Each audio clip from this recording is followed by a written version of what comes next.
अस्सलाम वालेकुम students, my name is Junaid Arshad और आज मेरा आप लोगों के साथ सेकंड वीडियो है लीवरेज के टॉपिक के ऊपर। आज हम लोग डिस्कस ये करेंगे कि degree of operating leverage, degree of financial leverage, degree of total leverage को किस तरह से कैलकुलेट किया जाता है और हम उसके आंसर्स को किस तरह से इंटरप्रेट करते हैं। सबसे पहले हम डिग्री ऑफ ऑपरेटिंग लीवरेज की बात करेंगे। डिग्री ऑफ ऑपरेटिंग लीवरेज हमें ये बताती है कि किसी भी बिज़नेस के अंदर ऑपरेटिंग इनकम के अंदर क्या चेंज आता है सेल के इंक्रीज़ या डिक्रीज़ होने से। फॉर एग्ज़ाम्पल, बिज़नेस के अंदर अगर हमारी सेल्स 1% इंक्रीज़ और डिक्रीज़ होती हैं तो इसकी वजह से हमारे बिज़नेस के ऑपरेटिंग इनकम में कितने परसेंटेज से इंक्रीज़ या डिक्रीज़ आएगा। अब बिज़नेस के अंदर हमें ये पता है कि सबसे पहले सेल्स, जब हम इनकम स्टेटमेंट बनाते हैं तो सबसे पहले हमें सेल्स चाहिए होती हैं। सेल्स में से हम लोग CGS माइनस करते हैं तो हमारे पास ग्रॉस प्रॉफिट आता है। उस ग्रॉस प्रॉफिट में से हम लोग अपने ऑपरेटिंग एक्सपेंसेस, जिसमें सेलिंग एंड मार्केटिंग एक्सपेंसेस और एडमिनिस्ट्रेशन एक्सपेंसेस माइनस करते हैं तो हमारे पास ऑपरेटिंग इनकम आती है। ऑपरेटिंग इनकम को हम लोग EBIT यानी earning before interest and tax भी कहते हैं। तो बिज़नेस के अंदर अगर हमारी सेल्स इंक्रीज़ या डिक्रीज़ होंगी तो उसकी वजह से हमारे EBIT में कितना चेंज आएगा, ये हमें डिग्री ऑफ ऑपरेटिंग लिवरेज बताती है।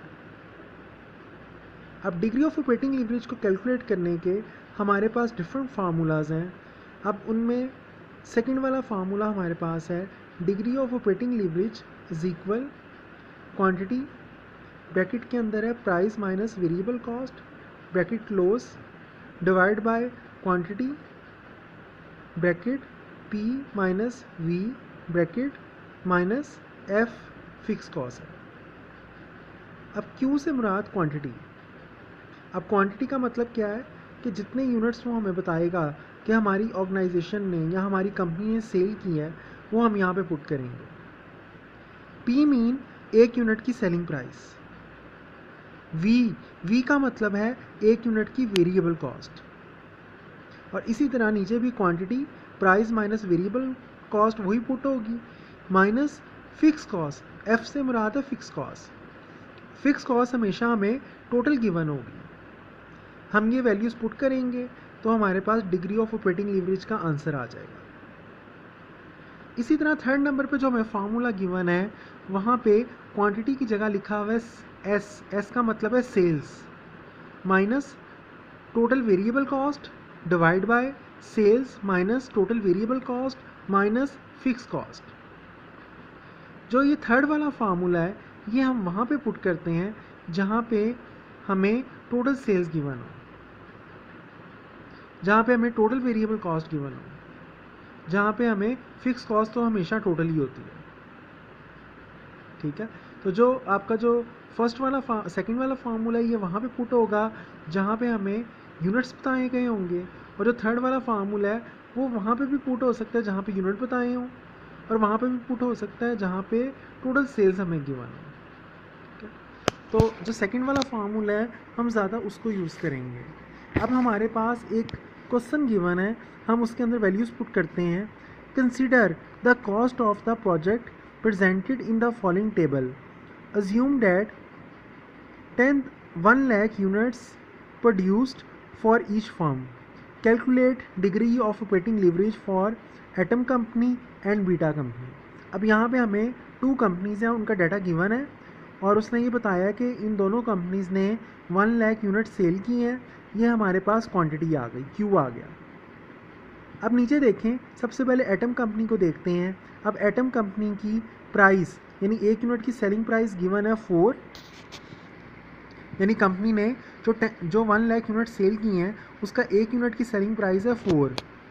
उसके बाद वेरिएबल कॉस्ट, एक यूनिट की वेरिएबल कॉस्ट हमारे पास $3 है। फिक्स कॉस्ट हमेशा टोटल होती है, वो हमारे पास 40,000 है। और रेवेन्यू उसने हमें 4 लाख दिया हुआ है, ये हमारी टोटल सेल्स हैं। ये रेवेन्यू उसने कैसे निकाला है, 1 लाख यूनिट्स हम लोगों ने सेल की हैं, अगर हम एक यूनिट की सेलिंग प्राइस 4 है उसके साथ मल्टीप्लाई करें तो 4 लाख आ जाता है। अब अगर हम थर्ड वाला फार्मूला यूज़ करेंगे तो हम सेल्स की जगह 4 लाख लिखेंगे। अगर हम सेकंड वाला फार्मूला पुट करेंगे तो उसमें क्वांटिटी 1 लाख आएगा। अब यहाँ पे उसने सेकंड वाला फार्मूला यूज़ किया हुआ है। देखें डिग्री ऑफ ऑपरेटिंग लीवरेज उसने कैसे निकाला।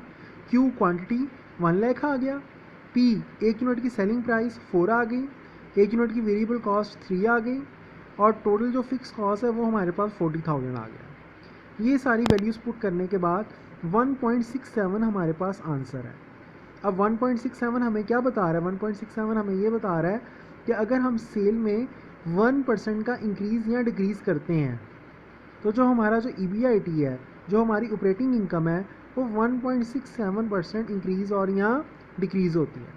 यानी अगर सेल में 1% इंक्रीज़ आएगा तो हमारा EBIT 1.67% इंक्रीज़ होगा, और अगर सेल में 1% डिक्रीज़ आएगा तो हमारा EBIT 1.67% डिक्रीज़ होगा।